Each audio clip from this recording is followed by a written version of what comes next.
Everyone knows the Great Pyramid has 3 chambers. That's the fact.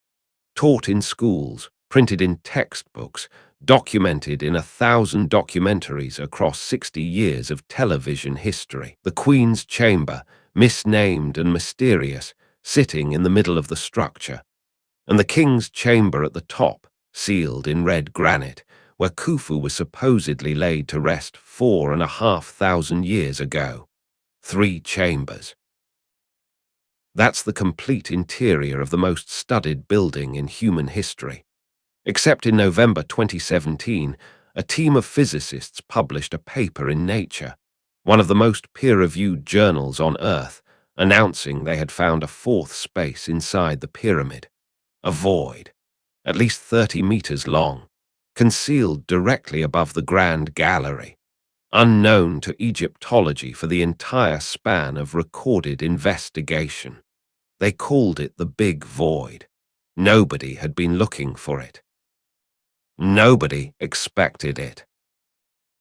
The team was using a technique borrowed from particle physics, a method of imaging the interior of massive structures using subatomic particles that rain down from space. They weren't archaeologists, they were physicists, and what they found broke the official map of the Great Pyramid. Completely. I'm going to show you what they found, but not yet. Because if I tell you now, you won't understand why this discovery doesn't just change one room. It changes every assumption we have about what's inside this structure, who built it, and why some of the most prominent names in Egyptology responded to a peer-reviewed Nature paper not with curiosity, but with silence. Stay with this. The official story of the Great Pyramid is, on its surface, one of the most thoroughly documented narratives in all of archaeology. The pyramid was built for the pharaoh Khufu, known to the ancient Greeks as Cheops, during the 4th dynasty of Egypt's Old Kingdom period. Conventional dating places the construction between approximately 2589 and 2566 BCE, meaning the structure is, at minimum, 4,500 years old. The chief architect, according to the strongest Egyptological consensus, was Muon, Khufu's vizier and nephew. His statue, a limestone figure of a heavyset man radiating obvious authority, sits in the Roma und Pelagius Museum in Hildesheim, Germany. We know his face. Mark Lehner, the American Egyptologist who has directed the Ancient Egypt Research Associates project for decades, and who excavated the workers' village at Giza in the 1990s, has built the most comprehensive modern account of the pyramid's construction. His 1997 book, The Complete Pyramids, remains the definitive mainstream reference. Lehner's position, shared broadly across the field, is that the pyramid was built by a rotating workforce of skilled laborers, not slaves, working in organized gangs over a period of roughly 20 years. He bases this partly on the workers' village itself, a real settlement with bakeries, breweries, medical facilities, and administrative records. These were not desperate men building under the whip. They were a specialized labor force. Zahi Hawass, Egypt's most internationally prominent archaeologist and former Secretary General of the Supreme Council of Antiquities, has consistently reinforced this picture. The pyramid in his framing is perfectly understood at the macro level. We know who built it. We know roughly when. We know the method. Now the interior, 3 chambers, connected by a network of passages. The first is the subterranean chamber, carved directly into the bedrock beneath the pyramid, accessible via a descending passage from the original entrance on the north face. It's unfinished, rough walls, a strange pit cut into the floor, left seemingly abandoned mid-work. The official explanation: Khufu changed his mind. He decided to move his burial chamber higher into the body of the pyramid, and the subterranean room was simply never completed. The second is the Queen's Chamber. Despite the name, no queen was ever buried here. It sits at the junction where the ascending passage meets a horizontal corridor. It has a pointed ceiling and, crucially, two narrow shafts, one running north and one south, that disappear into the body of the pyramid at steep angles. These shafts are 20 centimeters wide. For most of modern archaeology's engagement with this pyramid, these were classified as symbolic, ritual, soul channels, designed to aim at specific stars significant in Egyptian religious belief, not functional passages meant to go anywhere. The third is the King's Chamber, lined entirely in red granite, transporting from Aswan, 900 kilometers up the Nile. The ceiling is formed from 9 massive granite beams, each estimated to weigh between 25 and 80 tons. Above those beams sit 5 additional spaces, discovered between 1765 and 1837, called relieving chambers. Their purpose: to distribute the enormous weight of the masonry above so it doesn't crush the king's chamber below. The topmost of these, Campbell's Chamber, contains quarry marks left by ancient workers, including, in red paint, the cartouche, the royal name seal of Khufu. That inscription is the only direct physical evidence inside the pyramid linking it to Khufu. One set of quarry marks, in a chamber that was blasted open with gunpowder by a British colonel named Howard Vyse in 1837. The mainstream position, and I want to be completely fair to it, is built on serious work by serious people. The pyramid has been measured, mapped, surveyed, and studied by generations of world-class scholars. The picture they present is not fabricated. It is genuinely the best available account using the evidence that physical archaeology could access. There's one part of this story most people never hear. It's not hidden. It's just inconvenient. Because for all that scholarship, all those decades, all those researchers, nobody had ever looked inside the Great Pyramid's solid body using anything more sophisticated than a measuring tape, a flashlight, and occasionally dynamite. The interior mapping was based almost entirely on what could be physically reached through existing passages. And what the official map never accounted for is this: the passages we know about make up a tiny fraction of the pyramid's total volume. The structure is 2.6 million cubic meters of limestone and granite.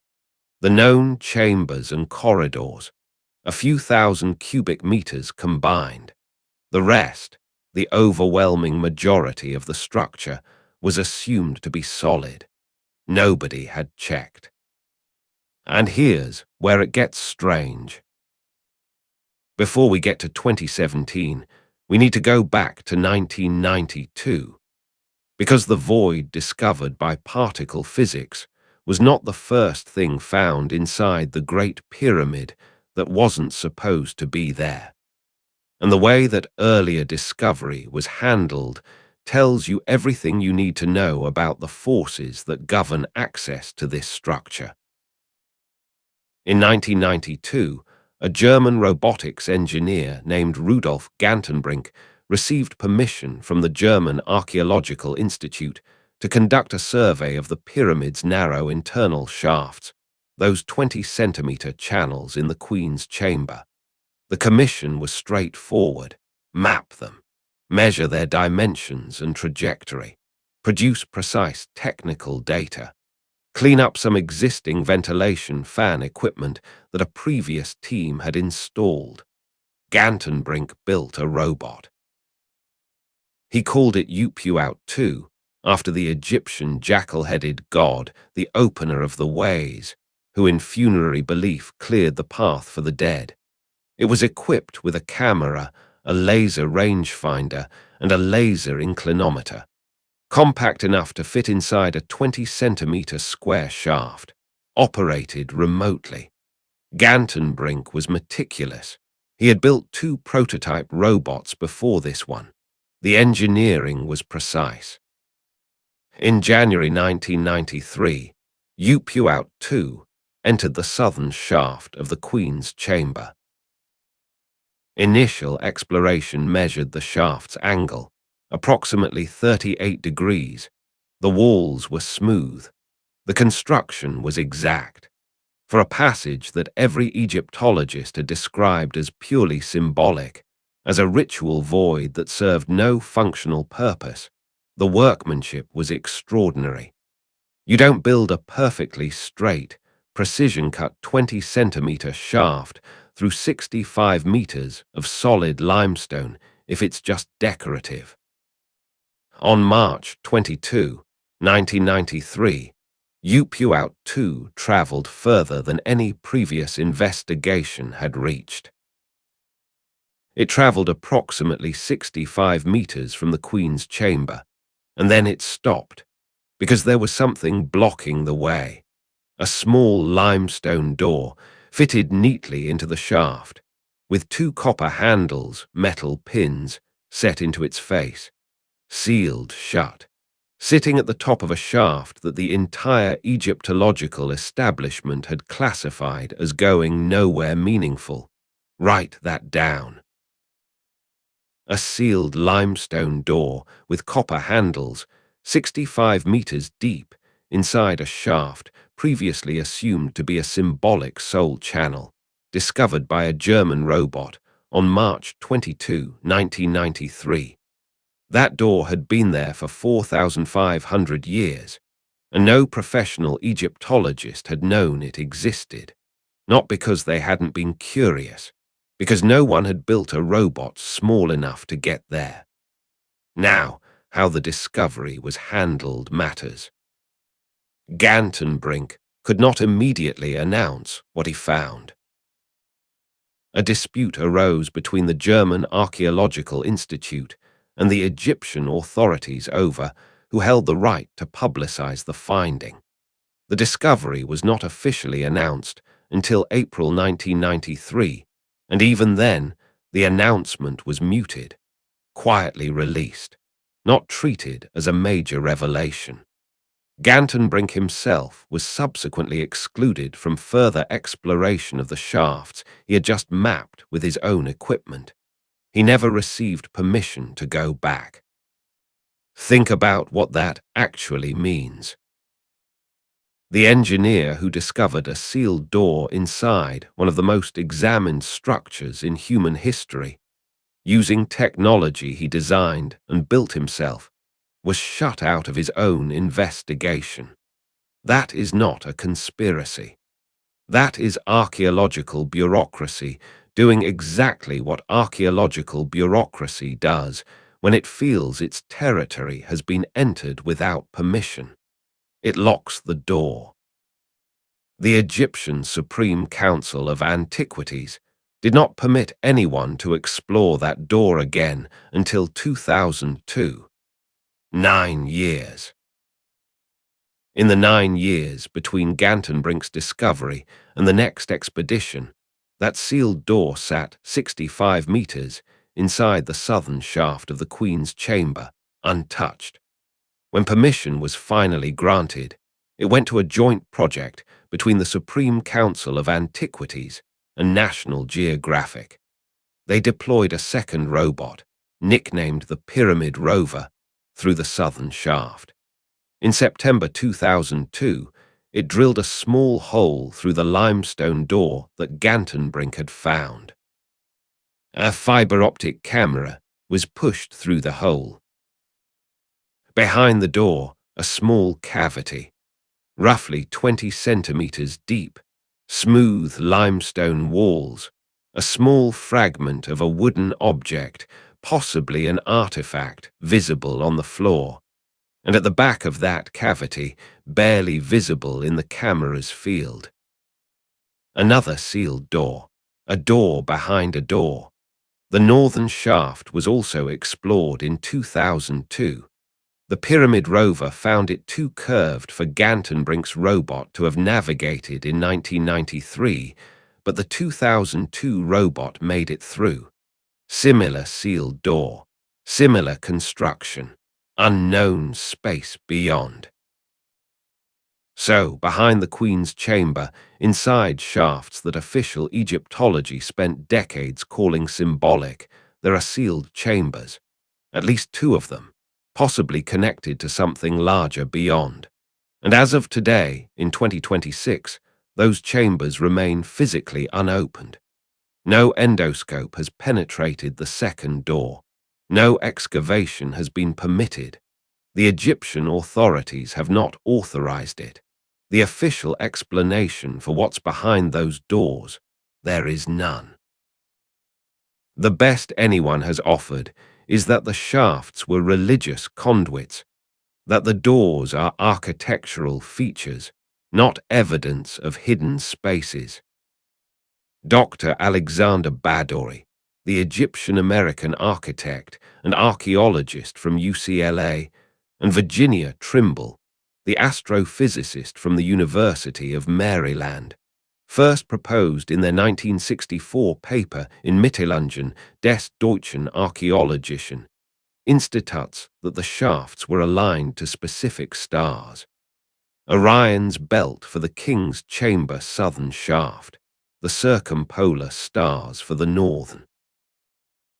That's a real scholarly argument, and it may account for the shafts in the King's Chamber, which do run all the way through to the exterior of the pyramid, but it does not explain sealed limestone doors in the Queen's Chamber shafts, because if a shaft is purely symbolic, a ritual pathway for the soul, you don't need a door. You don't need copper-handled stone slabs sealing a cavity. You don't need a second sealed door behind the first. A door implies something worth sealing. Nobody asks the next question. The question is, what was worth sealing off from 4,500 years of the future? And here's where it gets strange, because the shaft doors, as significant as they are, turned out to be a footnote, a warm-up. The Gantenbrink discovery cracked the pyramid's official map in one specific place. What came 15 years later didn't crack it. It shattered it. In October 2015, a project launched that had never been attempted in the history of Egyptology. It was called ScanPyramids, a joint mission between Egypt's Ministry of Antiquities, the HIP Institute, a French organization called Heritage Innovation Preservation, the Université Laval in Canada, Nagoya University in Japan, and the Technische Universität München in Germany. The project was led by two men, Mehdi Taoubai of the HIP Institute and Professor Hani Hellel, a former Egyptian minister of higher education, then affiliated with Cairo University. The fundamental premise was this: stop trying to physically enter the pyramid. Instead, image its interior using three non-invasive techniques that had never been applied to the Great Pyramid simultaneously. First, infrared thermography, measuring the surface temperature of the outer casing stones to detect anomalies that might indicate internal air pockets or different materials. Second, 3D photogrammetry and laser scanning, building the most precise exterior model of the pyramid ever created. And third, and this is the key one, muon radiography. Let me explain muon radiography, because it matters. Cosmic rays, high-energy particles from space, hit Earth's upper atmosphere constantly. When they collide with molecules in the atmosphere, they produce secondary particles. Among those particles are muons. Muons are subatomic particles similar to electrons but far heavier, about 207 times heavier. They travel at nearly the speed of light and pass through almost everything. Rock, granite, limestone. Solid matter doesn't stop them the way it stops X-rays or conventional radiation. And this is the critical point, dense material does slow them. It attenuates the muon flux. A muon detector placed beneath or inside a massive structure will register fewer muons where there is dense material above it, and more muons where there is less material, where there is empty space, a void, a chamber. Think of it like this. Muons are the X-ray and the pyramid is the patient. Except the patient is 140 meters tall and made of 2.6 million stone blocks. A medical X-ray can image a human chest. Muon tomography can image a mountain. The technique had already been used to image the interior of volcanoes, to detect concealed nuclear materials in cargo containers, and to survey damage inside nuclear reactors after Fukushima. Nobody had applied it to archaeology at this scale. The physicist leading the muon radiography component was Dr. Kunihiro Morishima of Nagoya University's Kobayashi Maskawa Institute for the Origin of Particles and the Universe. His team used 3 different muon detection technologies deployed simultaneously.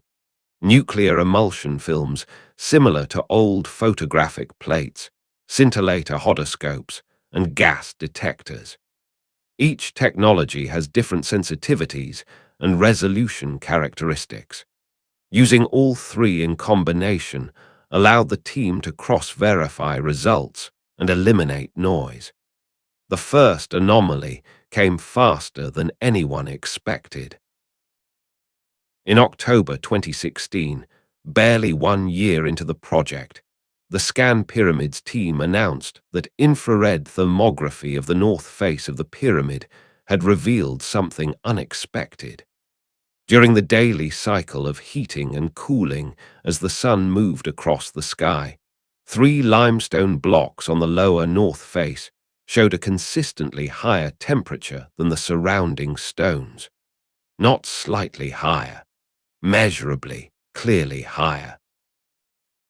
When you're measuring an ancient limestone face that's been sitting in the Egyptian sun for 4,500 years, uniform thermal behavior is what you expect. Limestone conducts heat in predictable ways. These 3 blocks didn't behave the way the surrounding blocks did. The official explanation, and I want to give it its full weight, is that the thermal anomaly could reflect differences in the stone's composition, internal moisture, or the presence of structural features like filling material. All of those are legitimate possibilities. But the anomaly was specifically located at ground level on the north face in an area that aligns with the descending corridor entrance. There is something behind those stones that behaves differently from solid limestone. What it is, nobody knows, because the ScanPyramids team was operating under strict non-invasive protocols. They could detect. They could not excavate. They flagged the anomaly, published their preliminary findings, and continued scanning. Through 2016 and into early 2017, the muon detectors were producing data. The detectors inside the pyramid, placed within the Queen's chamber and the descending corridor, were recording the flux of cosmic ray muons passing through the structure above them. And the data was showing something above the Grand Gallery that shouldn't be there. The Grand Gallery is the ascending corbelled corridor that leads from the ascending passage to the King's chamber antechamber. It is 47 meters long, 8.74 meters high, one of the most architecturally striking spaces in the ancient world. Its walls are built in a series of corbelled steps, each course set inward above the last, creating a soaring triangular cross-section. It is the known interior's most dramatic feature. The muon data showed the expected signature of the Grand Gallery. They knew exactly what a 47-meter void should look like in muon flux measurements. They had that signature dialed in. Above the Grand Gallery, in a region that was supposed to be solid masonry, according to every map that had ever been drawn of the pyramid's interior, the detectors were registering an excess of muons. More muons than there should be if that region was solid limestone. Significantly more. The excess muon flux can only mean one thing. There is less material above the Grand Gallery than the maps predict. There is empty space. The ScanPyramids team did not rush to publish. They spent months cross-checking. They moved detectors to multiple positions within the pyramid. They ran the numbers through the 3 separate detection systems. They commissioned independent analysis. On November 2, 2017, Kunihiro Morishima and his co-authors published their findings in Nature, volume 552, pages 386 to 390. The paper's title: Discovery of a Big Void Inside Khufu's Pyramid by Observation of Cosmic Ray Muons. Here are the facts as published in that paper. Above the Grand Gallery, there is a void. Oriented in the same northeast-southwest direction as the Grand Gallery itself. Minimum length, 30 meters. The cross-section is at minimum comparable to the Grand Gallery, meaning the space is at least several meters high and several meters wide.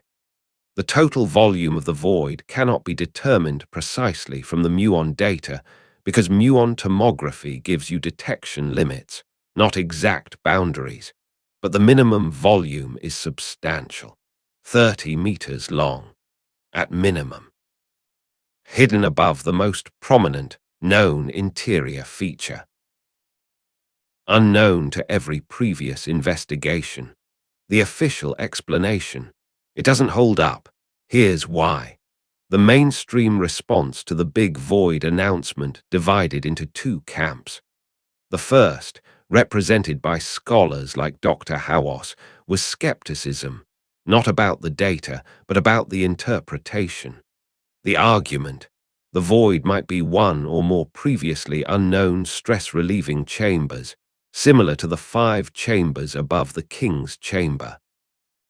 Maybe Khufu's architects put additional relieving chambers above the Grand Gallery too. That would explain an empty space without requiring us to revise anything fundamental about our understanding of the pyramid's architecture. That's a reasonable hypothesis. It's not an explanation. Because here's what it doesn't account for. The 5 relieving chambers above the king's chamber are stacked directly on top of each other in a tight vertical sequence, and they're relatively low-ceilinged spaces designed specifically to distribute vertical load from the masonry above. The Big Void is 30 meters long and oriented horizontally, aligned with a 26-degree angle parallel to the Grand Gallery below it. That is not the shape of a relieving chamber. That is the shape of a corridor. The relieving chambers hypothesis requires the ancient Egyptians to have built a stress redistribution space that is architecturally unlike any of the 5 verified relieving chambers, in a location where additional stress relief above the Grand Gallery wasn't architecturally required, aligned in a direction that has no structural precedent in the known architecture. The simpler explanation, the one the muon data most naturally supports, is that the Big Void is a passage, a corridor. a functional architectural space that was built into the pyramid for a specific purpose and then sealed off. But that's not even the strangest part. Because when the Big Void was announced in 2017, a French architect named Jean-Pierre Houdin had been waiting for something like this for over a decade. Houdin is not an archaeologist. He is a Paris-based architect who became obsessed with the Great Pyramid in the early 2000s and spent 6 years building a 3D computer model of the structure using Dassault Systems engineering software, the same software used to design the Airbus A380. His model was not an artistic rendering. It was an engineering simulation. And what Houdin modeled was the construction process itself. The mainstream explanation for how the pyramid was built involves external ramps, enormous linear or spiraling ramps of earth and brick that workers used to drag stone blocks upward. This is the consensus explanation, and it has one serious problem: the ramp, or rather, the ramp required. To build a linear ramp reaching the pyramid's full original height of 146.6 meters, you would need more material in the ramp itself than in the pyramid. You would need a structure larger than the thing you're trying to build. For the lower two-thirds of the pyramid, an external ramp is viable. For the upper third, it becomes geometrically impossible. Houdin's solution, published in 2007 and developed further in the 2008 book, The Secret of the Great Pyramid, co-authored with Egyptologist Bob Breyer of Long Island University. The builders switched to an internal spiral ramp after completing the lower portion of the pyramid with an external ramp. This internal ramp would run just inside the pyramid's outer casing, spiraling upward inside the structure, used to haul blocks for the upper third of the construction. At each corner of the pyramid, workers would need an open notch, a wider space at the corners where they could rotate the blocks around the turn. After construction, the internal ramp would be partially filled and sealed, but not perfectly. Irregularly filled sections would remain. Irregular, internal, oriented diagonally, partially hollow. The ScanPyramids team contacted Houdin after the 2017 announcement. The location and orientation of the Big Void, above the Grand Gallery, running northeast to southwest at roughly the same angle as the Grand Gallery below, is consistent with a section of the internal spiral ramp that Houdin's model predicted would exist in exactly that region of the pyramid. Houdin's model was built entirely from architectural logic and engineering constraints, without any physical data from inside the structure. He had predicted an internal space in that region before the muon scanners ever entered the pyramid. The official response to this convergence, an engineer's architectural prediction matching a particle physicist's tomographic discovery, has been inconclusive, needs further investigation, not enough data to confirm. That's not wrong. That's actually the scientifically correct answer. What you don't say is that the convergence of an independent prediction with independent data is meaningless. It's not meaningless. It's called evidence. Here is where the timeline becomes critical. For 6 years after the 2017 Nature paper, the Big Void remained unverified by physical investigation. The Egyptian Ministry of Antiquities had approved the ScanPyramids project under strict non-invasive conditions. No drilling, no excavation, no physical penetration of the structure, but the muon data had pointed to other anomalies too, including a narrower feature near the north face of the pyramid. close to the original entrance. On March 2, 2023, Egypt's Ministry of Tourism and Antiquities and the ScanPyramids team held a joint press conference to announce something that had never happened before in modern pyramid research. A previously unknown chamber inside the Great Pyramid had been physically confirmed, not by muon data alone, by endoscope. The team had identified a narrow feature on the north face of the pyramid, directly above the main entrance, at the level of the seventh course of limestone blocks, roughly 7 meters above the pyramid's original ground-level entrance. The muon data suggested a void there. Physical investigation, using a thin probe inserted through the casing stones, confirmed it. The corridor is 9 meters long, 2.1 meters wide, oriented with its long axis aligned along the north face.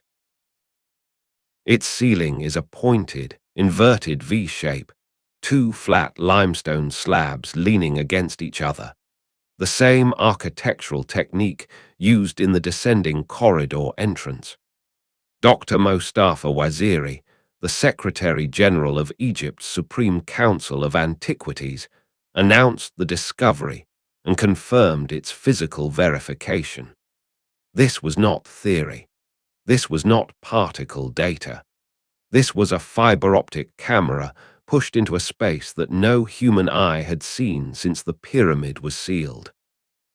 The purpose of the corridor is not yet established. The current working hypothesis, offered by the Egyptian authorities and the ScanPyramids team jointly, is that it may serve to redistribute weight above the pyramid's main entrance, a structural function designed to protect the descending corridor from the immense load of masonry above. That's plausible. It's consistent with what we know about Egyptian engineering, but the corridor doesn't appear to end. The probe reached 9 meters and found the floor and walls, but the structure continues beyond where the instrument could reach. What's beyond the 9-meter mark, where the corridor leads, whether it connects to the big void above the Grand Gallery, whether it connects to anything else entirely, is unknown. Here is why the 2023 corridor changes the picture more than its modest dimensions suggest. Before 2023, the question of whether the muon data was showing real architectural voids or measurement artifacts was still, technically, open. Particle physics detectors are sophisticated instruments, but they produce probabilistic data, not direct photographs. The Big Void announcement prompted several Egyptologists to suggest, reasonably, that the muon signal could be reflecting known features that had been misinterpreted: background noise, reconstruction artifacts.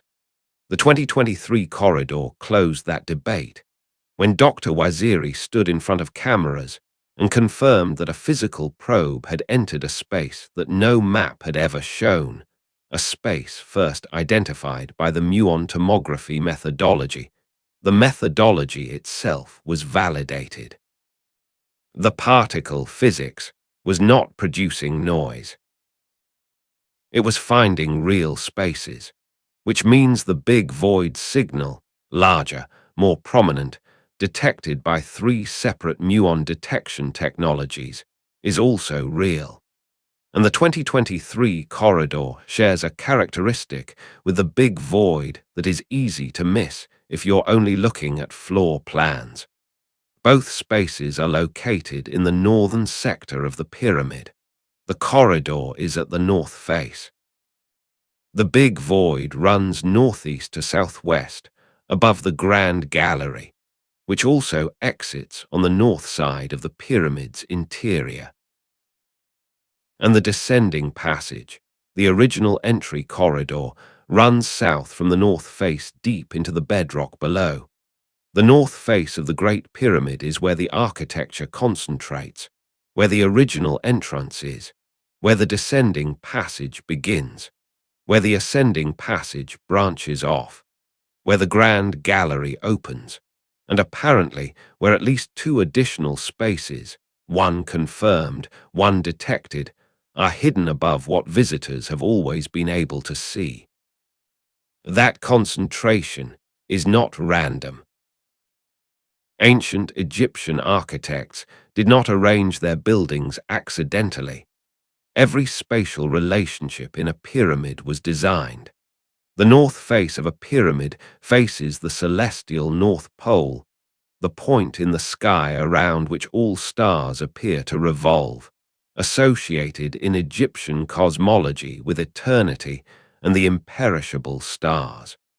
The north face orientation was cosmologically significant. It was the face of consequence. The fact that the confirmed corridor and the detected void are both associated with the northern sector of the pyramid is a pattern. Whether it's an architectural pattern with structural explanation or something more deliberate cannot be established without further investigation. But it is a pattern, and patterns in a structure that was built with the precision to align its passages to specific stars, to orient its faces to the cardinal directions within 0.05 degrees of true north, are not coincidences. Now step back from the individual discoveries and look at the whole picture, because this is what nobody talks about. The Great Pyramid's known chambers, the subterranean, the queens, the kings, are not arranged the way any other pyramid's chambers are arranged. In virtually every other major Egyptian pyramid, the burial chamber is either in the bedrock below or in the lower body of the structure. The king's chamber in the Great Pyramid sits at a height of approximately 43 meters above the base, well into the upper third of the structure. Getting the granite ceiling beams of the king's chamber, each between 25 and 80 tons, to a height of 43 meters is a construction problem of extraordinary difficulty. It is the single hardest logistical challenge in the entire building project, and the arrangement of the known passages reflects this difficulty. The Grand Gallery, 47 meters long, 8.74 meters high, built with corbelled walls narrowing from 2.07 meters at the base to 1.04 meters at the top, appears to have functioned as a kind of counterweight gallery during construction, where a sledge system allowed workers to raise the granite plug blocks that sealed the ascending passage after the burial. The architectural evidence for this is solid and accepted by mainstream Egyptology. But here's what mainstream Egyptology doesn't explain. Why does the Grand Gallery need to be 8.74 meters high? The plug blocks it reportedly housed were approximately 1.2 meters tall. You don't need an 8.74 meter ceiling to store 1.2 meter blocks. The Grand Gallery is architecturally over-engineered for its supposed sole function by a factor of more than 7. Now extend that same question upward. If the Grand Gallery was designed to serve the construction process, to house equipment, counterweights, a ramp mechanism for raising the plug blocks, then the space directly above the Grand Gallery would have been the operational zone. The place where whatever machinery raised those blocks was anchored or supported. A 30-meter void directly above a 47-meter counterweight gallery isn't anomalous. It might be the system's engine room. The analogy I keep coming back to is a theater. The audience sees the stage. They see the seats, the curtain, the lights visible from below.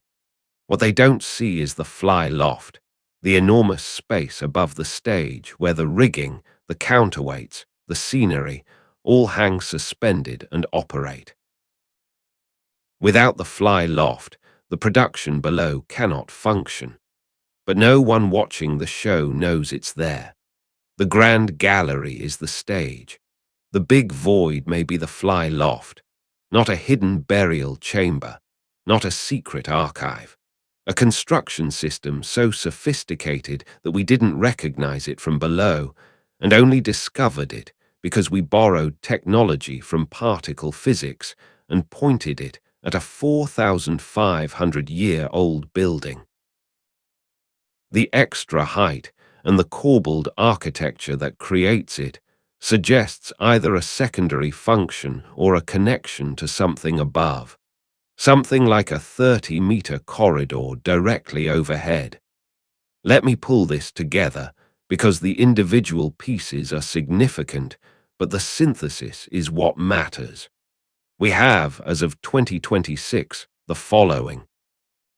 A sealed limestone door with copper handles, 65 meters inside the southern shaft of the Queen's Chamber, discovered in 1993. Behind it, a cavity. Behind that cavity, a second sealed door. Both doors physically unopened, by official decision, for over 30 years.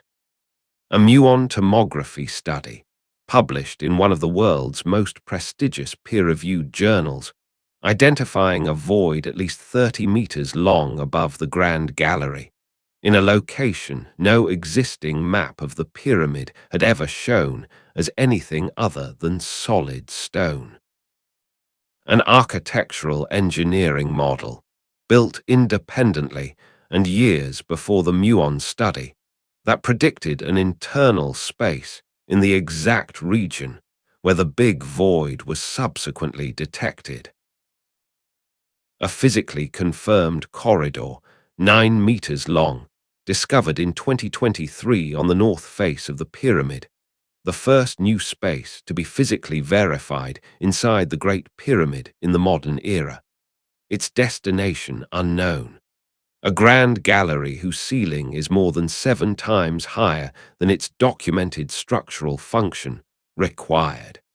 A thermal anomaly on the north face at ground level that has never been explained. Think about what that actually means.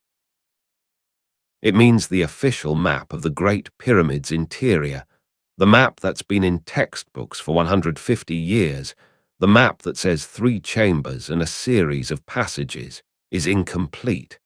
Not wrong in what it shows. Wrong in what it doesn't show.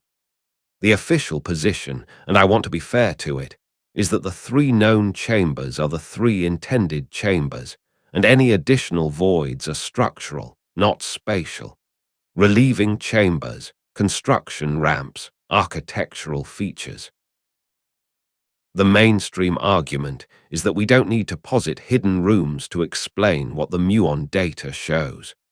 The problem is that 3 separate lines of evidence, particle physics, engineering modeling, and direct physical endoscope investigation, all point to the same conclusion. There are spaces inside the Great Pyramid that were built with intention, and we don't know what they contain because we've never been allowed to physically access them. And here's the question that I keep coming back to. The one that the official story never quite gets around to. Why was the 2023 corridor built? If it's purely structural, a weight redistribution feature above the main entrance, then it should be a short, closed architectural element. But the probe found the corridor continuing beyond the instrument's reach. It doesn't end where a structural feature should end. It goes somewhere. Jean-Pierre Houdin's work has continued since the Big Void announcement. He has now collaborated with the ScanPyramids team and Egyptian archaeologists to refine his internal ramp model. His current analysis, updated in light of the 2023 corridor discovery, suggests that the north face corridor may be an entry point to the internal ramp system, a space that connected the construction ramp to the pyramid's exterior during the building process, and was then partially sealed once construction was complete. If Howden is right, the big void above the Grand Gallery is not a hidden chamber in the traditional sense. It's a section of the construction ramp that was left unfilled, which means it's empty, which means the question of what was hidden in it is the wrong question. The right question is, if the internal ramp created the big void above the Grand Gallery, and if the 2023 corridor represents an entry point to the ramp system, then what is at the pyramid's corners? Howden's model predicts notch-like open spaces at each corner where the internal ramp makes its turns. These notches would be roughly 7 meters tall and several meters across, medium-sized voids at each of the pyramid's 4 corners, just inside the outer casing stones. None of them have ever been detected by muon tomography because the detectors were placed inside the pyramid, not at its corners. Dr. Yuichi Yoshimura of Waseda University in Japan conducted electromagnetic sounding surveys of the pyramid in 1986 and 1987, before the ScanPyramids era. His team detected what appeared to be anomalous features in several locations within the pyramid's body. The full data from those surveys has never been comprehensively published. That's the part they leave out. It's not that the evidence for additional spaces is fringe.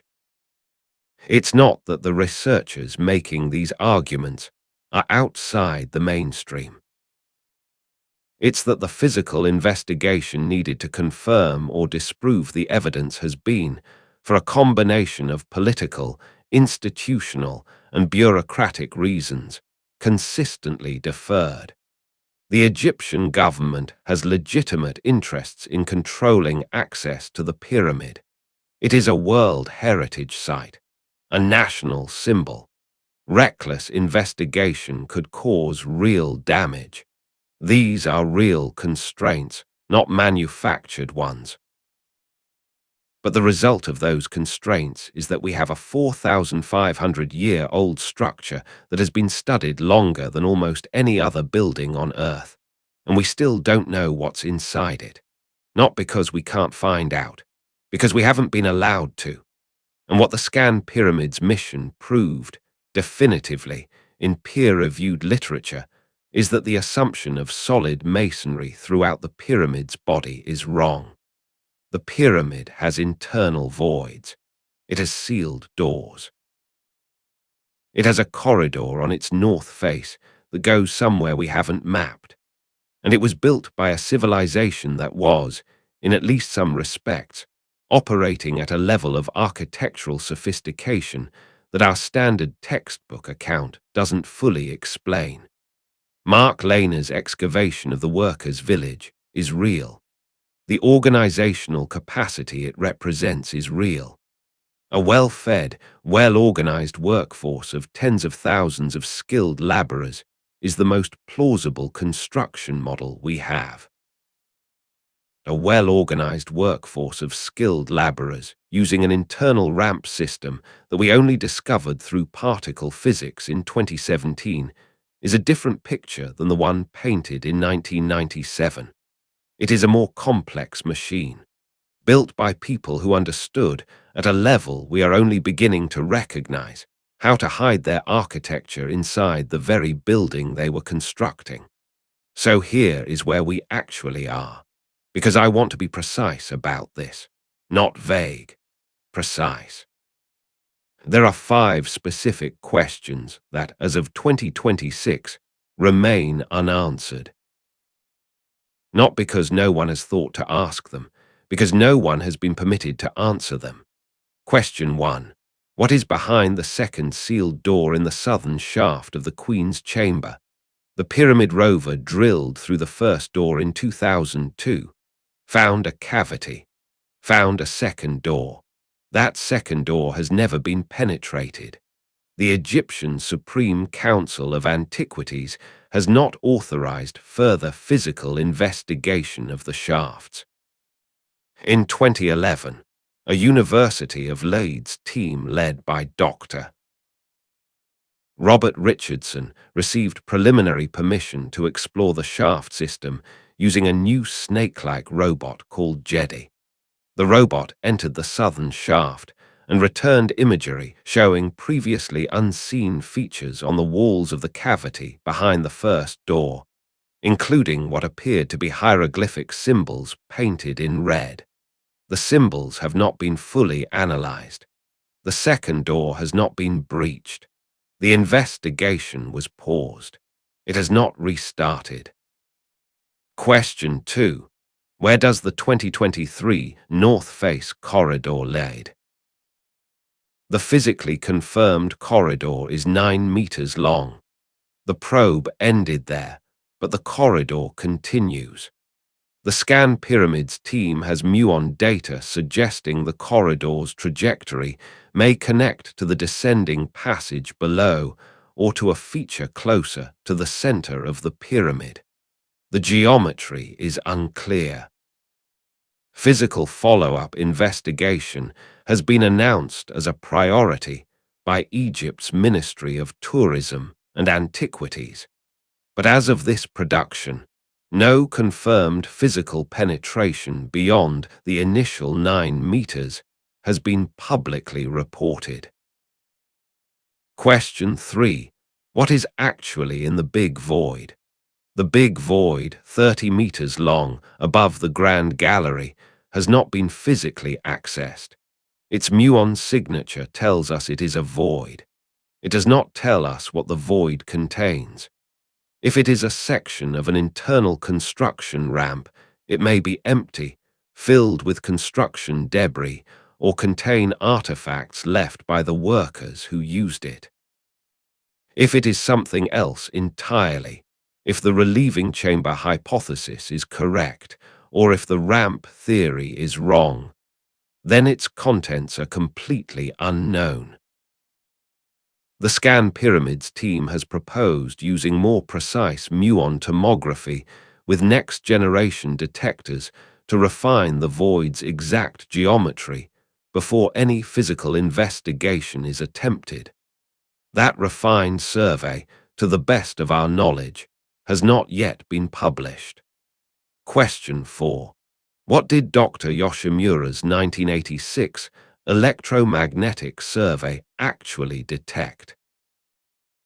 Yuichi Yoshimura and his Waseda University team conducted one of the first systematic non-invasive surveys of the Great Pyramid's interior using ground-penetrating electromagnetic sounding in 1986 and 1987.